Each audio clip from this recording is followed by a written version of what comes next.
So, answering the question about ending the humanity by AI, no, because I answered already. So, not in a very near future, not tomorrow. Okay, maybe the day after tomorrow, we wake up and see. Okay, so not tomorrow, no.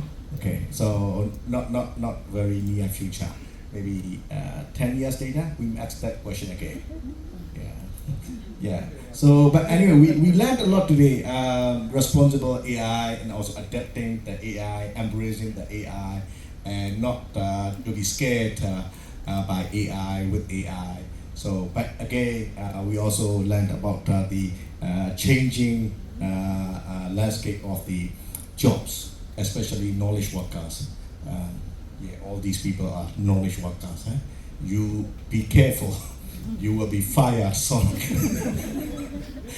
So now let me take the questions or again contributions to our discussions. Maybe we want from some men and some women and some beautiful girls. Oh no no. Not beautiful girl. No. Yeah, beautiful gentlemen. Okay, this gentleman has a question or reflection. Yeah, so I'm Gavin Davis, JobNet. I'm just wondering, sometimes I get copy from my marketing team for, let's say, email marketing or EDMs, and they send it to me, and it's been generated by ChatGPT, but I need to correct so many things in it. It's not ready to be sent to the client by any stretch of the imagination, and I need to rewrite the whole thing basically. But they think, they're Myanmar, but they think that it's ready to be sent to our clients, but I need to rewrite the whole thing. How long do you think it's going to take for the quality of the AI to be on par with what I can create myself when I'm sending to clients? So you're asking when you can fire all those Yes, people? exactly. Yeah. Okay. Of course, you already answered the question. So I think of course, as you said, the whatever the ChatGPT provide may not be as good as what the competent person can generate. So Person like you, okay. Yes, yes. But then I think the point is, of course, the technology will get better. I think the more we use it, it will get better because that's how it will learn as well. But then the key is, not necessarily dwell on when the technology will have the same parity as what the human will do. I think as human ourselves, we have to find way to how we can get better. I think in terms of throughout history, what we have been able to do has changed. So I think it is the same situation here. But of course, the danger is that technology itself is rapidly improving. So sometimes people will feel like we are in a race that we cannot win. So that is dangers that people are afraid, and then it is also possible, because when we reach singularity, probably still 20, 30 years away, at that time, the technology will be better, and then we probably, whether the technology even need us, of course, at the moment, technology still need us to function as well, so I think when it will reach parity is still hard to tell, but I think the key is how we can take advantage of it now, and then for the people to realize, you mentioned that people felt that this is already good enough, but then I think if we take the easy approach of just taking what it gives you, then we're not learning. We are obviously going to be dumber and dumber. The key is take that and apply with how we can add values. I think as humans, we have to try to find way to add values. Otherwise, of course, the way everything moves, the nature of an employment itself could potentially change. We don't know yet, but it is just so many ramifications, but I think at this point is how we can take advantage of the technology, use it, and then also for the every company as well as for the every employee, team members, to see. I think we need to think on how we're going to function it. I think we really have to think seriously along that line as well. Otherwise, you will get fall behind. So in that sense is, I think people to have to, right now people are using AI, but we have to think as a society, as part of your career, how we are going to improve ourselves. I mean, we have known for quite a while, for the past 20 years, that software is eating the world. It is changing all the businesses, as Kusai said, everything becoming software defined, based with AI. In that natures, each of us have to see how are we going to take part in that revolution. How are we going to? We have to review what we do, and then we have to really think on how we are going to add value in the future. Because some of the value that we used to add is no longer possible, because ChatGPT will do that so easily, much better than what we can do. But you still have to, as part of human, we have to find a way. So I mean, I won't have all the answer as well. That's what we are hoping for all the audience to add value as well. I have a few thoughts came up, and then let me share here, especially for Dr. Tangway, because Dr. Tangway has been using ChatGPT every day. He runs a company and with hundreds of people. I think we need not to fire his people. We can fire him, because ChatGPT is also learning. We talk about machine learning, right? Actually, Dr. Tangway think that he is learning from ChatGPT, but ChatGPT is learning, collecting data from him, and now ChatGPT know who Dr. Tangway is, what Dr. Tangway is doing, and how Dr. Tangway is managing his company. And actually, I think ChatGPT can manage his company now. No, he's giving it very casual. He's only about asking about God in the middle of the night. So I think it's in another way we may think that, of course, Dr. Tangway may like it or may not like it, but I think he may like it, so that he can go for fishing, he can go for golfing, he can go for scuba diving, because he can put his computer in the office, and then his ChatGPT or AI program may be managing his company. So don't think about firing people. Fire yourself and go away out of the office. And yeah, Mona, think that way. Yeah, don't think of firing people. Fire yourself. Go away. Then do fishing. Do all those things. You are dry.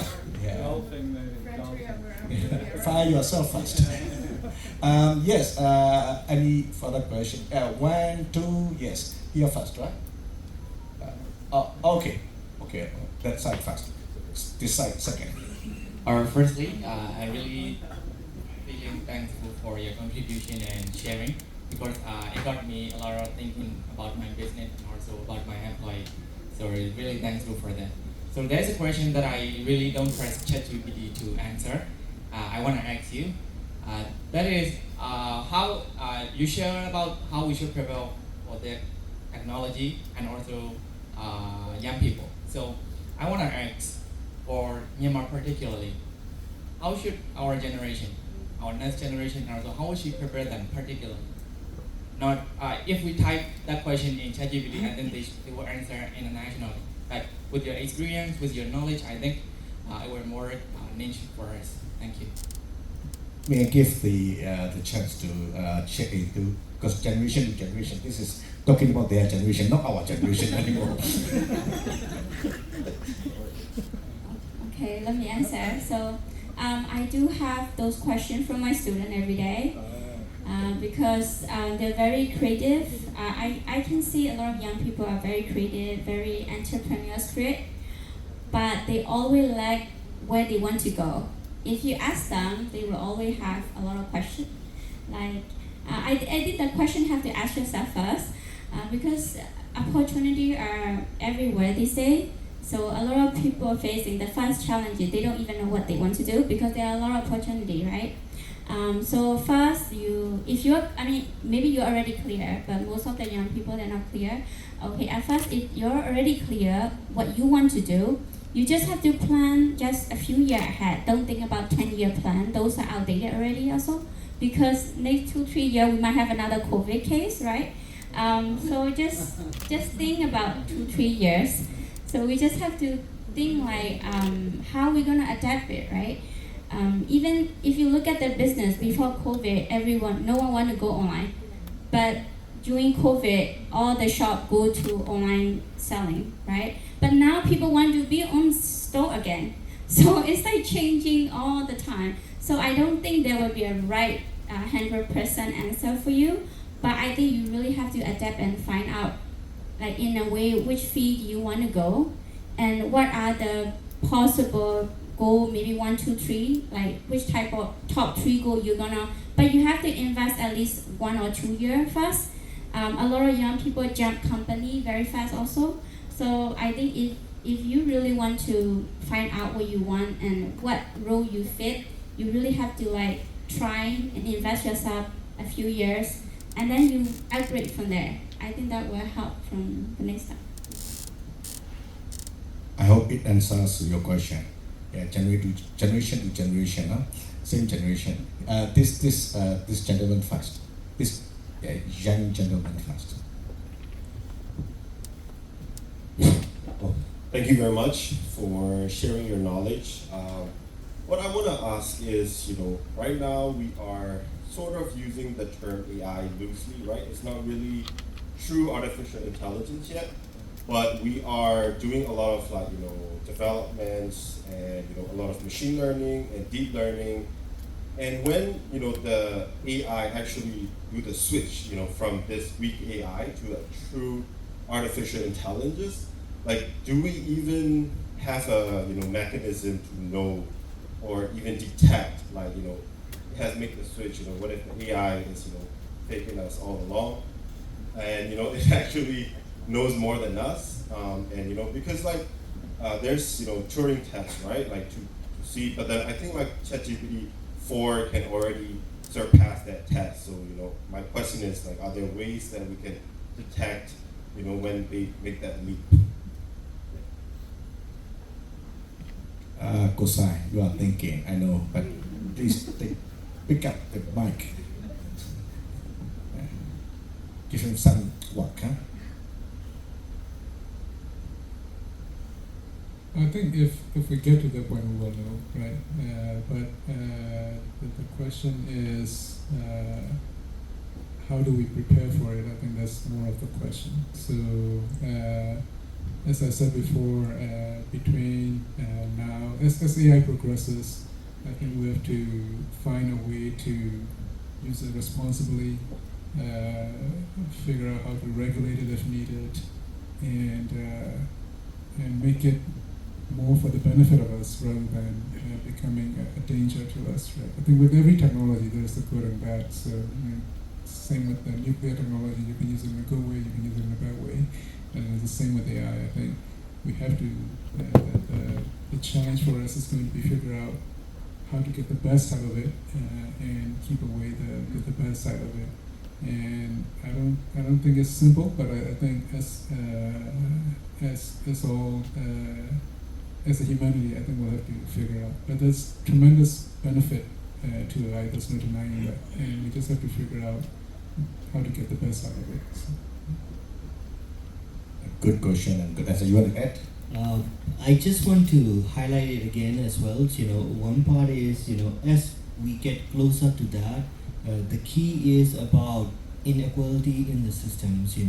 If we look at our whole world, I mean, we already have so many inequalities. Of course, things are getting better all over the world compared to the past 100 years. But the way the technology is moving, there are going to be people who have it and people who don't have access. I think that the digital divide is going to be even greater than what we used to have in the past 2 decades with the AI. Having access to it, for more people to have access to it equally, I think that's going to be critical. Without it, it is like it will be, potentially it could have such a really bad ramification in terms of having different class of people, the science factions, So these are the things that we have to be quite aware. That's why I think the responsible AI that Hussain is talking about is quite essential, And then of course, it is not just the only doing it. I think it is also the public that will have to learn and aware and push the politicians. There is so many things involved. I think that's for us to be quite aware of and keep in mind as things move forward.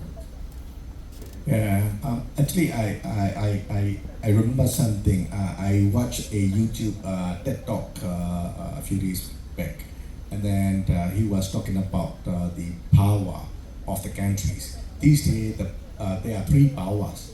One is security powers, so there is a kind of military power. But secondly is economic power. But the third power becomes the digital power.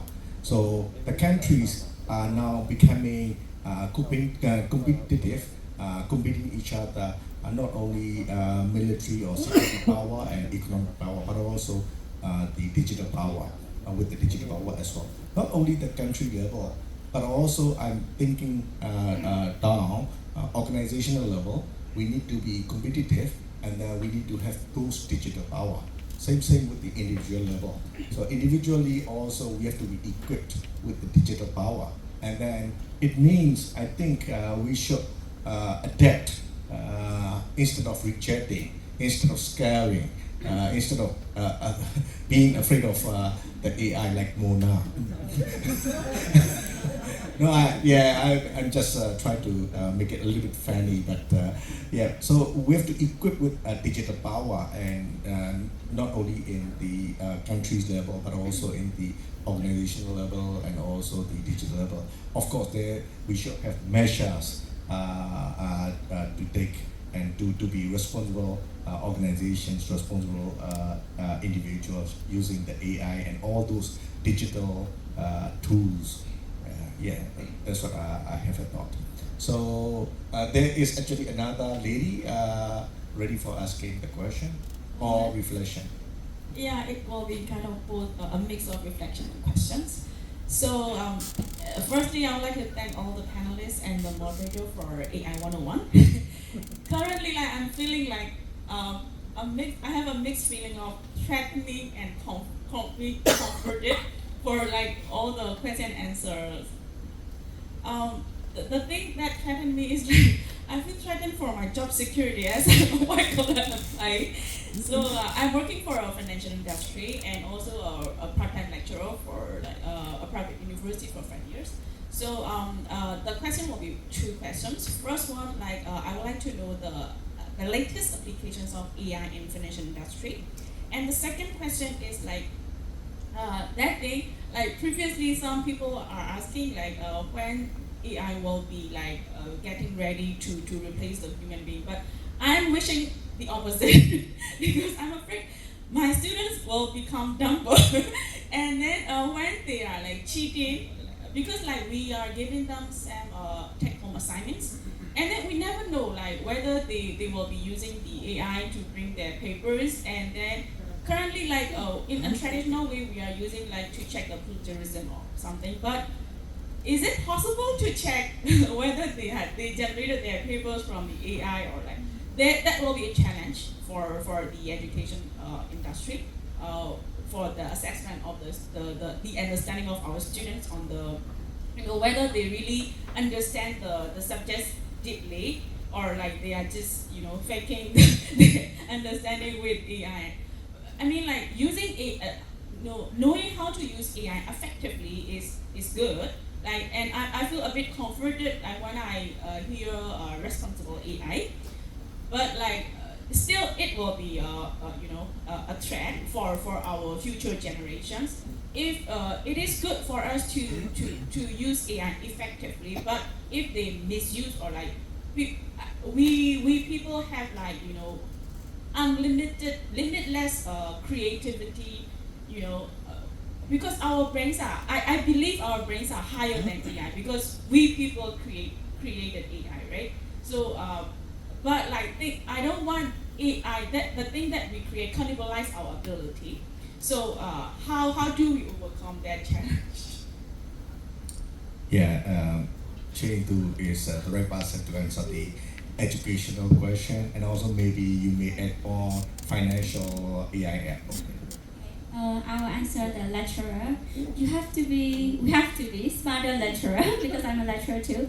Because my student did that too. They do copy a lot. So I'm not sure how you review their assignment, but for me, I do have one-to-one session with them, and I can see if they copy a lot or they do plagiarism. Yeah, they are plagiarism software, but sometimes you cannot know. I can see your pain. But you have to ask them a question, okay? Sometimes you just how do you get this, right? And they cannot answer if they don't do research properly. And sometimes they are very smart student as well. They know everything. They will just say this year, this company started.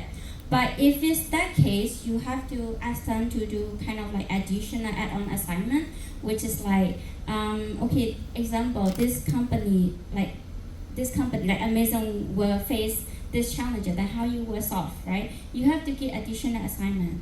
This is how you will check them, their knowledge. And also these days, right, a lecturer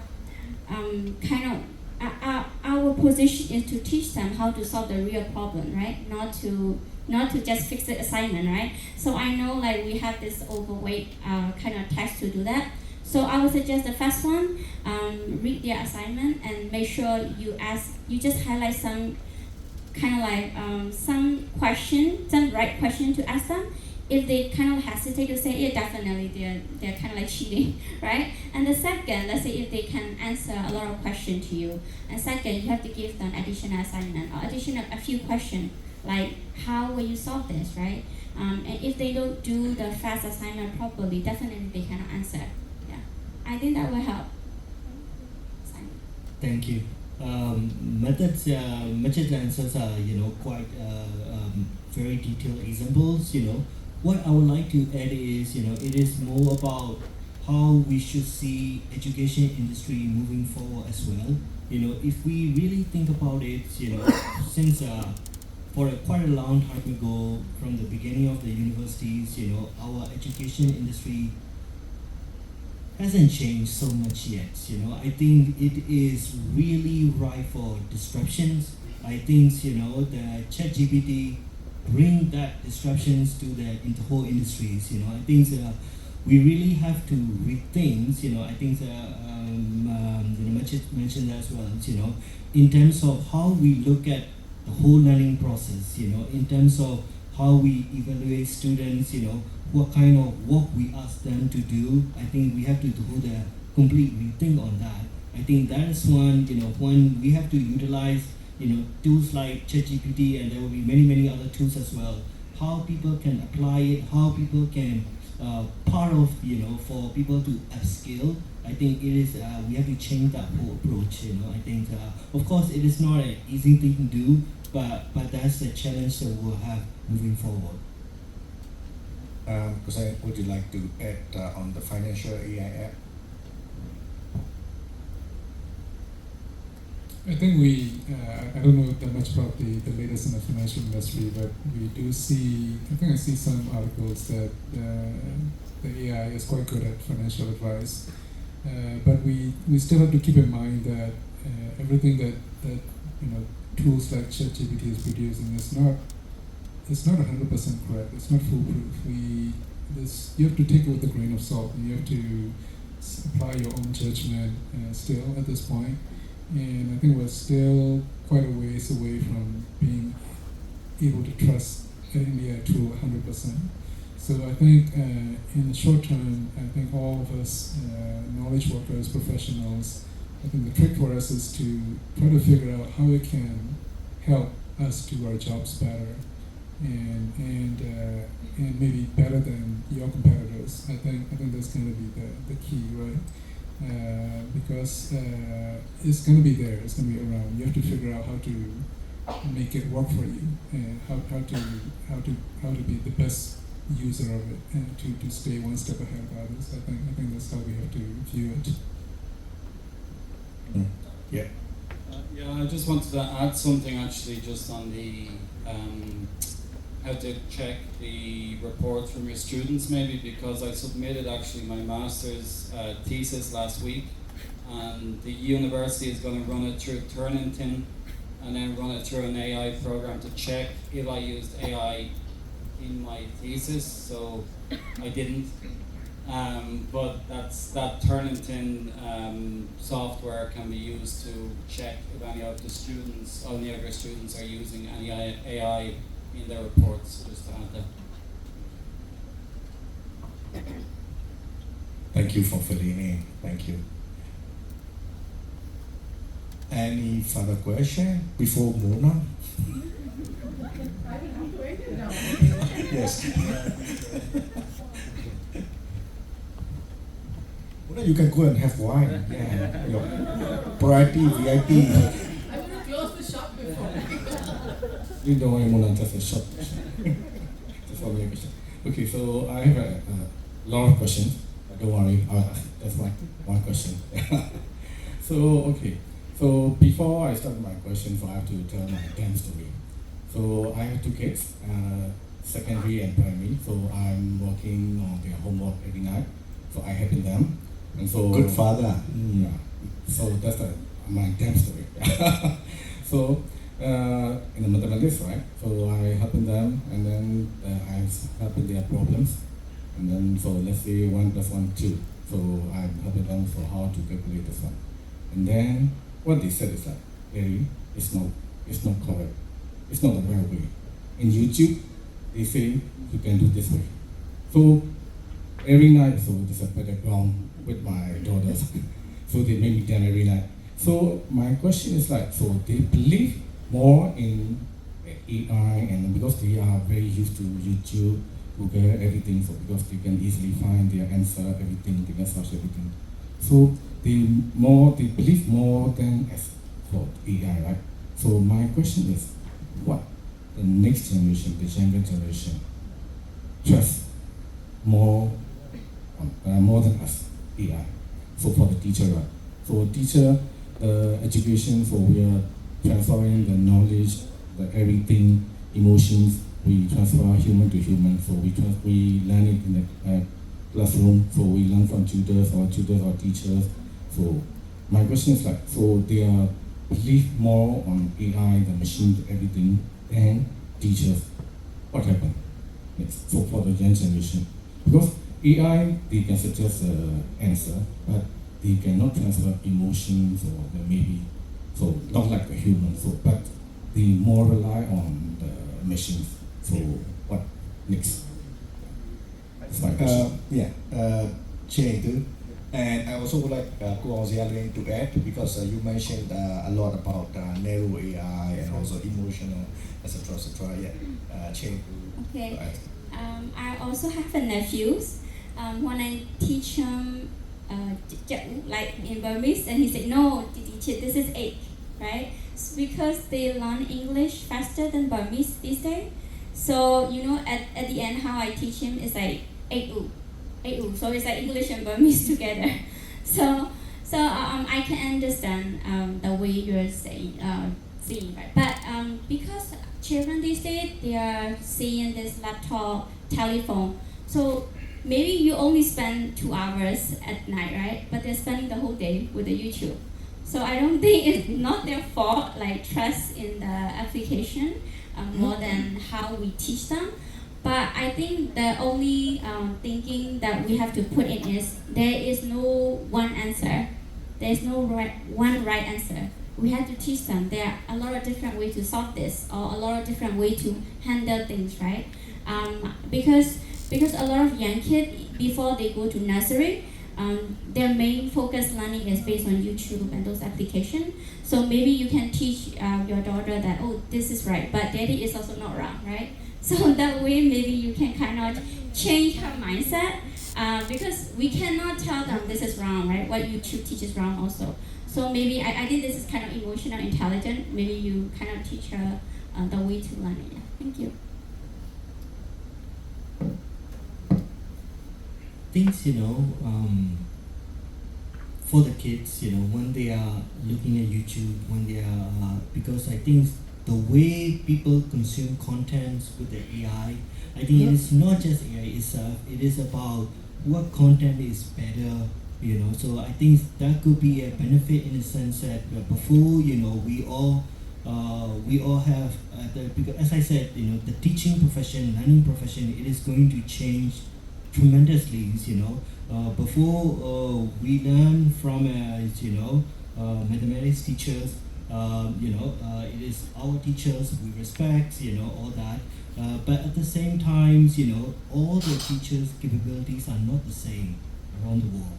What the AI and all these technology will push is the best, the person who can explain the best, the person who can be more engaging with the students, they will become more popular, and that's why that is going to change how people consume knowledge. You know, I think that is a future that we're going to face. So I think the role of the teachers itself is going to change throughout the world. I think the people are the best of the best may become the teachers, and then a lot of the other teachers, they may become coaches.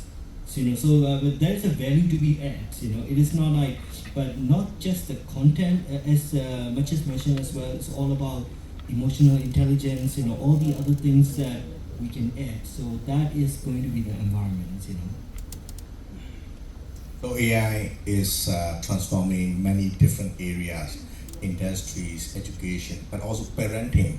So how to be a parent, how to be a good parent, the best parent, or normal parent. So, like Maciej mentioned, you have to add some emotional context and also trust context, and yeah. So parenting will be also changing. We have now 4:29. So Mona, the last question. First and last. Since very smart Asians went to the West and created AI, it's coming from the West to us. I honestly feel that a lot of the third world countries will remain at a disadvantage because AI, mainstream AI, is in English and other popular languages. So like Gavin was saying, when his team puts in a question to chat, it makes no sense, the answers. But when he does it, even though he's Irish and I don't understand anything he says, but at least it understands what he wants, right? And that the answer comes. How important is language going to be for third world country students to master, to kind of keep pace with what's happening in the world?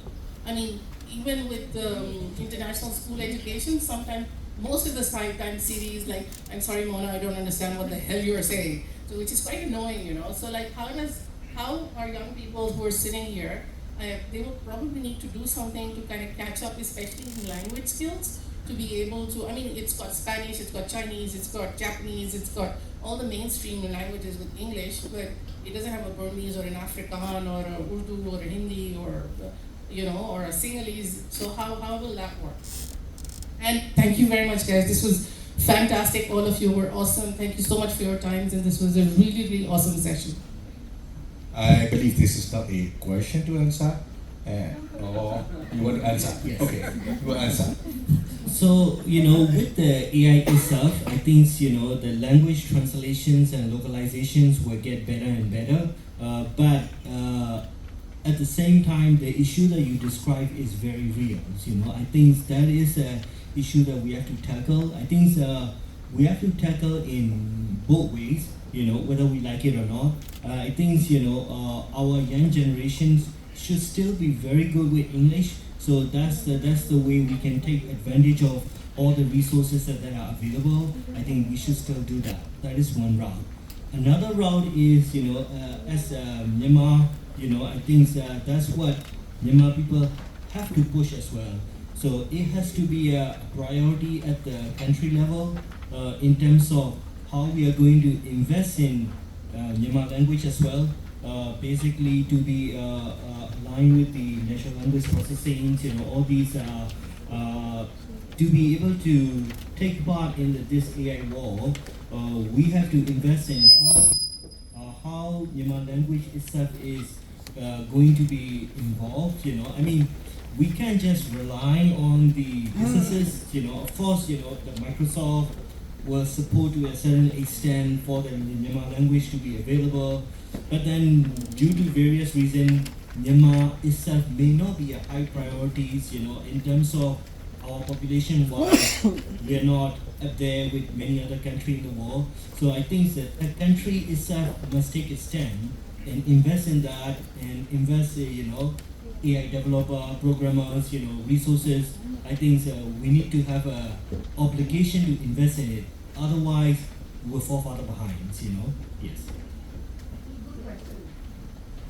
May I add some more? So, like Wang Zia mentioned a few times, I think equality, accessibility and equality is going to be an issue.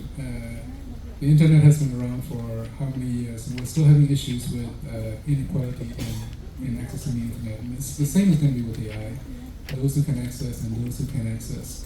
And as you mentioned rightly, I think our Asian countries are at a disadvantage. We're behind.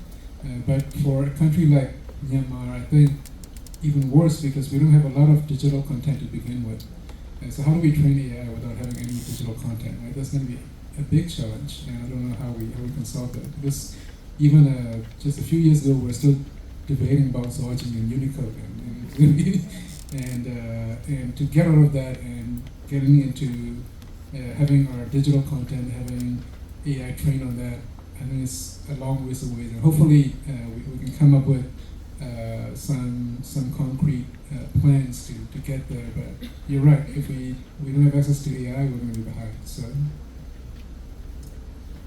I would like to say thank you before ending our panel discussion, and we really thank Amtawa, Mahaland, and also the audience. Because without you, we don't have a panel. So with you, we have a panel. And also actually, as a moderator, I learned a lot. But as an audience, you learned a lot. But I believe that as the panelists, they also learned from you as well, from Mona, from everybody. So thank you very much. And we would like to end the session here. But of course, we will have the we can have the chit chat over there, over the wine, and also some finger foods. Thank you very much. Please, don't run away. I think you have something to say.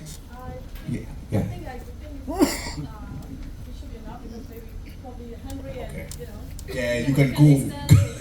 Thank you, everyone for joining us today and making it happen. Like super helpful sessions. I learned a lot. My mic is open. I learned a lot. Sorry, I learned a lot from moderator and panelists, and also the audiences as well. I mean, for me, as a middle-aged mother of 3.5-year-old daughter, I kind of like have to prepare for the future generations, because you can't just say your daughter like, oh, you can't do this, you can't do that, because she will chat GPT it, or while I'm Googling it in our time, she will just chat GPT it and come back to you with like all the reasons why you should do that. So thank you very much, and please enjoy the rest of the evening. Thank you.